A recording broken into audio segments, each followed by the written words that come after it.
suatu kegiatan yang menurut saya luar biasa. Ini adalah festival mie yang pertama di kota Sumatera tahun ini kita adakan. Kita ada rencana mengadakan ini di 15 kota besar di Indonesia. Jadi secara Indonesia ini adalah kota yang kelima. Sumatera ini kota yang pertama. Dan tanggapan dari pihak masyarakat, terutama dari pemuda setempat, Bapak Gubernur, ya kita sangat berterima kasih atas dukungan semua ini, karena ini kita coba sama-sama membangun perekonomian juga di Sumatera Selatan, Palembang. Dari awal memang Bogasari itu dibangun oleh UMKM. Waktu dulu kan tidak ada, dulu UKM ya sebutannya ya, tidak ada mikronya.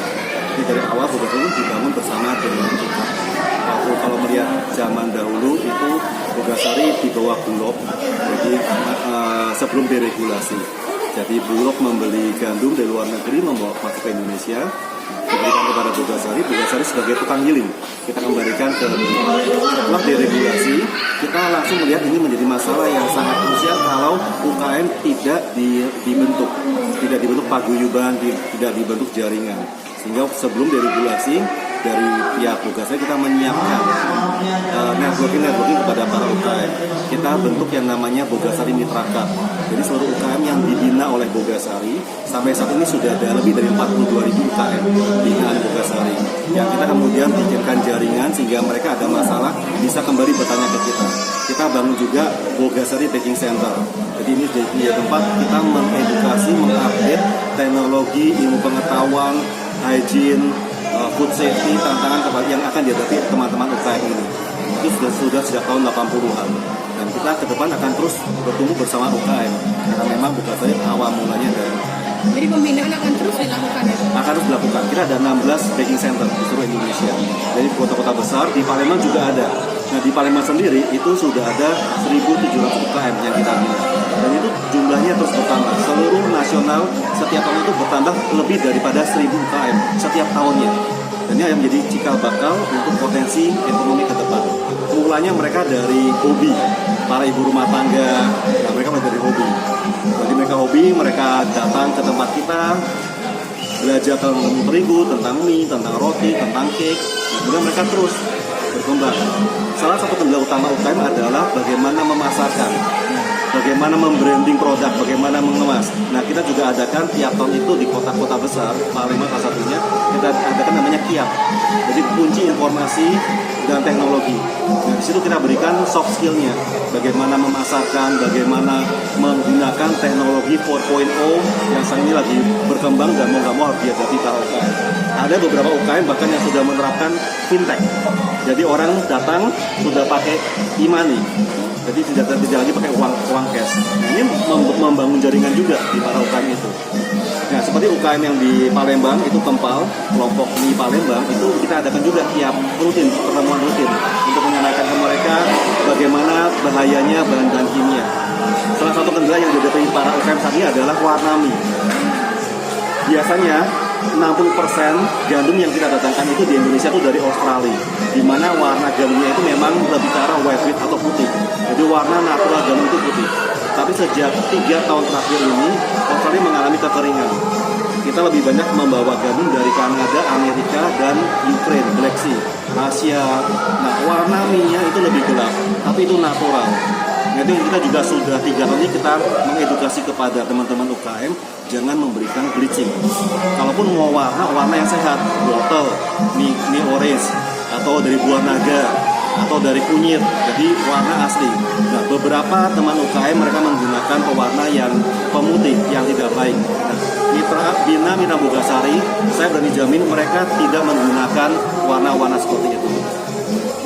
Hal lain lagi adalah formalin, borak. Kemarin saya keliling di Palembang ketemu salah satu toko mie yang lama, itu mereka tidak menggunakan formalin, tapi beberapa teman yang lain mereka pakai formalin. Sehingga pada waktu tertentu ada sidak dari BPOM atau dari pemerintahan, dan mereka ketangkep karena itu memang saat yang berbahaya. Nah, pernah pada waktu zaman-zaman di mana mie itu disorot, bakso disorot menggunakan formalin borak, itu stiker Bogasari yang selama ini memang binaan Bogasari kita pakai stiker biasanya gerobak ini. Itu menjadi kayak jaminan. Orang kemudian mencarinya ke sana. Stiker Bogasari itu menjadi semacam apa ya, legalitas atau SIM-nya gitu loh. Nah, orang percaya dengan itu. Ya, kita juga senang juga. Ternyata UKM kita pun akhirnya terlindungi karena mereka juga bekerja sama, mereka terbina, terdidik dengan baik, mereka punya kreativitas tinggi dan mereka tetap survive sampai sekarang karena tanpa pengawet, tanpa formalin itu. Lebih daripada nasi.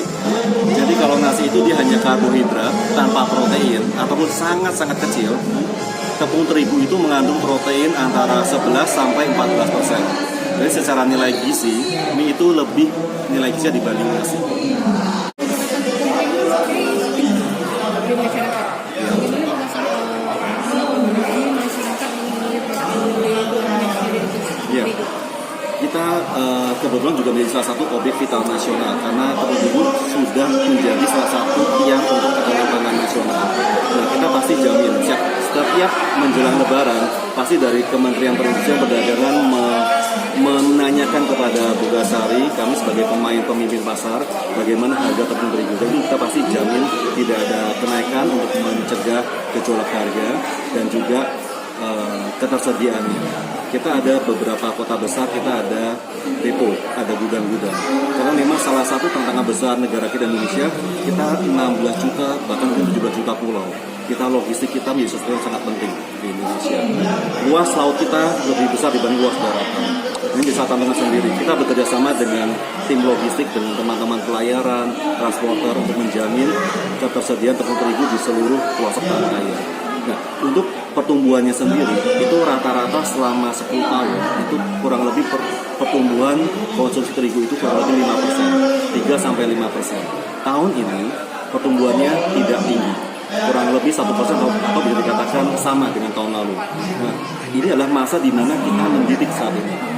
Tidak banyak pertumbuhan, tapi bukan berarti kita diam. Kita harus mendidik bagaimana menjaga para teman-teman UKM ini terus memotivasi mereka, kreativitas mereka supaya bisnis mereka tetap bertahan. Dan dari situ kita akan menyiapkan tahun-tahun ke depan berikutnya.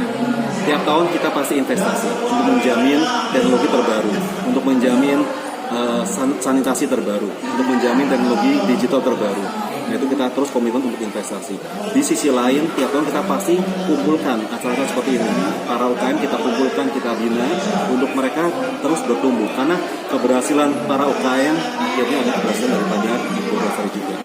Terobosan besar. Kedepannya nih apa nih Pak? Ada banyak program sih kita lakukan. Jadi kita tadi yang saya katakan dari Bogasari Baking Center itu adalah seperti startup company yang saat ini. Sekarang kan lagi ngetren kan ya startup company.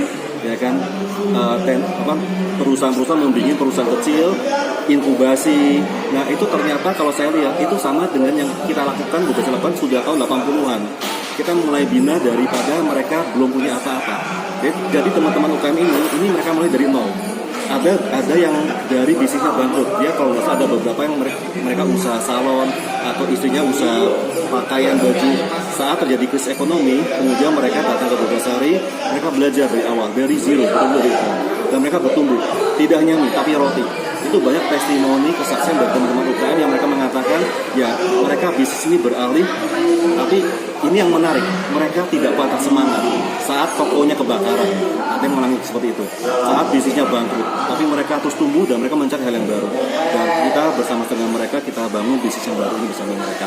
Itu salah satu terobosan. Terobosan lainnya adalah kita juga mengusahakan pelindungan kepada teman-teman UKM ini. Bagaimana kita mengusahakan halal. Halal sesuatu yang penting. Saya yakin buat masyarakat kita juga buat Indonesia. Nah, di Jakarta kita sudah kumpulkan para UKM dan kita bawa mereka kepada MUI waktu itu, jadi sertifikasi oleh MUI, dan kita standarkan seluruh UKM di Bogasari pasti ada sertifikasi halal. Kita yang kerjasamakan dengan teman-teman dari MUI. Di sisi lain mereka juga butuh finansial, perbankan. Nah, momen-momen seperti pada waktu kita mengadakan Fiat, program pembina, itu kita ajak teman-teman perbankan. Karena kalau UKM itu sendirian, pasti bank nggak akan melirik. Ini modalnya apa, asetnya apa yang nggak ada. Nah, tapi dengan mereka berkumpul dan juga ada Bogasari di belakangnya, mereka mendapatkan bantuan finansial untuk pembelian mesin, untuk pembangunan distribusi lebih luas. Ada satu UKM di daerah Cirebon, mereka bahkan mulai membuat yang surprise, franchise. Ya, franchise. Jadi mereka punya target itu tiap bulan itu bangun satu usaha mie di kota lain. realitanya memang susah kalau satu tiap kota. Tapi ternyata mereka dari satu kota Cirebon itu mereka sudah memiliki cabang di 4 kota saat ini. Dari kecil. Dari hanya Cirebon mereka kemudian membangun di kota-kota yang lain. Di Serang, di tempat-tempat di Tangerang mereka juga punya cabang seperti itu.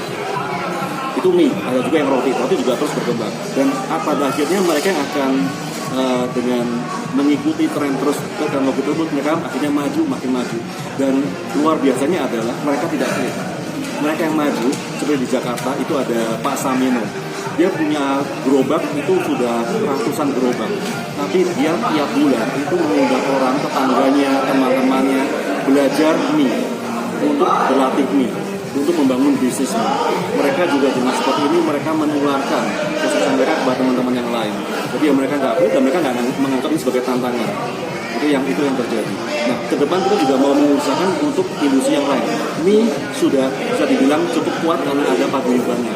Ada 19 paguyuban seperti di Palembang ini di seluruh kota di Indonesia. Paguyuban ini. Mereka berkumpul dan mereka sharing kendala yang mereka hadapi, sehingga pada waktu ada kendala harga ataupun kesusahan bahan baku, waktu itu pernah telur sangat susah atau harganya mahal, ayam juga, mereka kumpul sama-sama dan mereka menghadapi tantangan ini sama-sama. Jadi mereka berusaha tidak saling menjatuhkan, tidak saling membanting harga atau saling merusak, tapi mereka sama-sama mau tumbuh.